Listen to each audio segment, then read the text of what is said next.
Hey everybody, it's Jason Blaha here, and once again it's time for the Q&A, so let's go ahead and knock this out. Alright, first question. Hi Jason, I am currently running 531 big but boring. Wondering if you had any tips on getting through 5 sets of 10 on the deadlift. I am progressing as I should. They are just extremely difficult. Thanks, keep up the great work. I don't know why you're struggling with the 5 sets of 10. They're really light. You got to keep in mind, guys, it's not like those are even close to 10 rep maxes.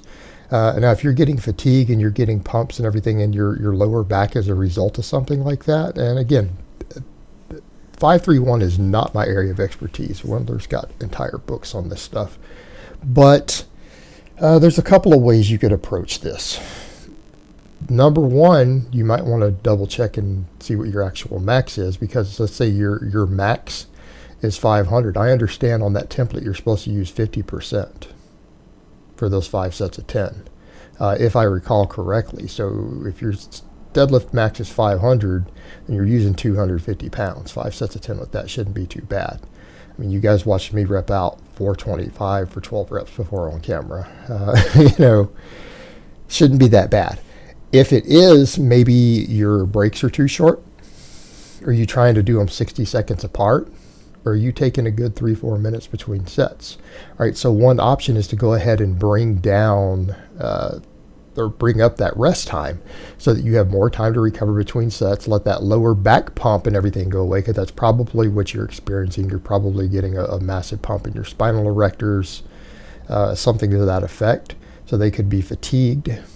So that's very possibly what it is, particularly if you did heavy squatting or deadlifting first, depending on how you broke the template down. So that's one option. Your other option is just cut down the volume on them. You know what? It's kind of what I told people running my intermediate program that has you build up to at some point. For 1 week in the program, it's 5 sets of 10 on the deadlift, right? I've told people on the deadlift volume, if they want to cut those down to 1 to 2 sets, that's totally acceptable all the way through the program. You can keep the volume up on the other list, but the deadlifts, particularly the rep weeks, if you want to run them at a much lower volume, it's perfectly acceptable. And I'd say for something like 531, you could do the same thing and it'd probably be fine. All right, next question. Hi, Jason. I am setting up a home gym in my garage. However, I won't be able to do standing overhead press since the ceiling is too low. What is the best alternative to the overhead press? Would I get a similar benefit by kneeling down and pressing from the pins? Thanks. Absolutely not. Absolutely not. There's going to be several overhead questions today, by the way.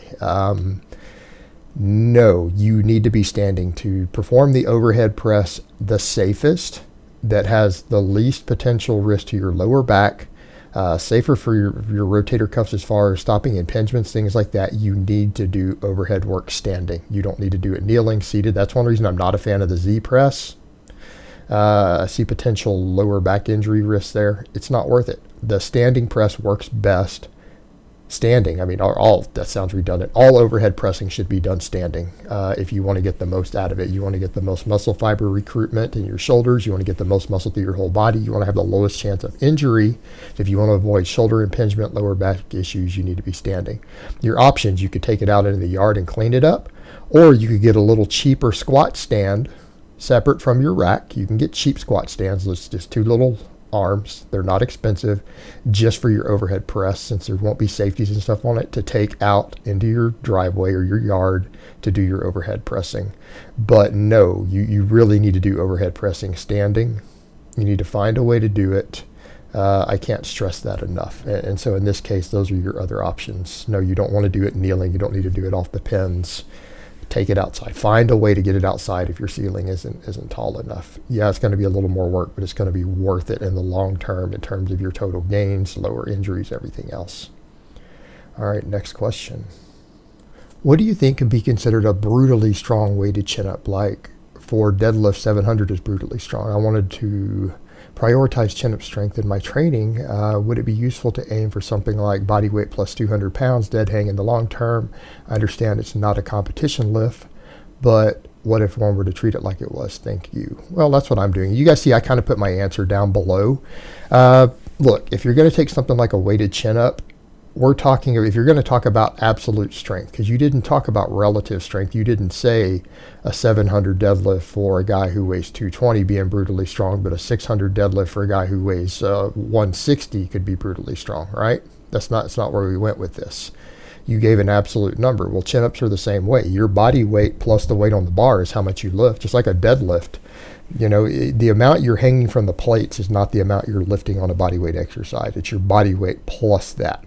What I would say is a similar equivalent. If I had to ballpark the strength, I'm going to say somewhere between 360 and 375 on a chin-up is probably the equivalent back strength to a 700-pound deadlift. I mean, if we want to get relatively close. Now, does that mean a person who doesn't train their posterior chain who reaches that chin-up number is going to be able to hit a 700 deadlift? No. But a person who can hit a 700 deadlift, who does do chin-ups and train their upper back and arms to some extent, or just does a lot of chin-ups also, I think that's a reasonable total weight for them to hit. I think that's relatively comparable. And, you know, I could be off. That's plus or minus a bit. But if we want to be exact, I would consider that to be in that ballpark. Notice I am not there yet myself. I'd like to be, but I'd also like to be at a 700 deadlift. So, you know, that's maybe for me, because you threw that number out there, that might be a good goal for me to reach as well. You know, we can help both of us with this question, right? But yeah, that's where I would place it in terms of, you know, roughly equivalent strength. But remember, when you're talking bodyweight exercises, we are talking total weight move, not just the amount you hang on the plates. Because in other words, a guy who's really skinny and doesn't train his legs at all is obviously, if he does tons of chin-ups, going to have more weight hung because he has a lot less body weight relative to the amount of muscle in his biceps and lats. So just keep that in mind. It's about total weight moved. All right, next question. I just watched Alan Thrall do a powerlifting comp, and he failed on a 345 bench and a 600 deadlift. Should he be stronger than that? All right, I kind of answered that one below also, so I'd have the numbers for reference. Look, guys, he did a 534 squat. He failed 540. He did a 341 bench press. I didn't see him fail the bench. And he did a 584 deadlift, right? 584 deadlift, and he missed 600, which was kind of his goal. All right, he's in the 242, right? He's weighing about 240 doing that comp. There's nothing wrong with that total. Again, is it world-class level? No. Is it competitive, particularly at a state level, even in the U.S. and a place like California? Yeah, that's a strong total, guys.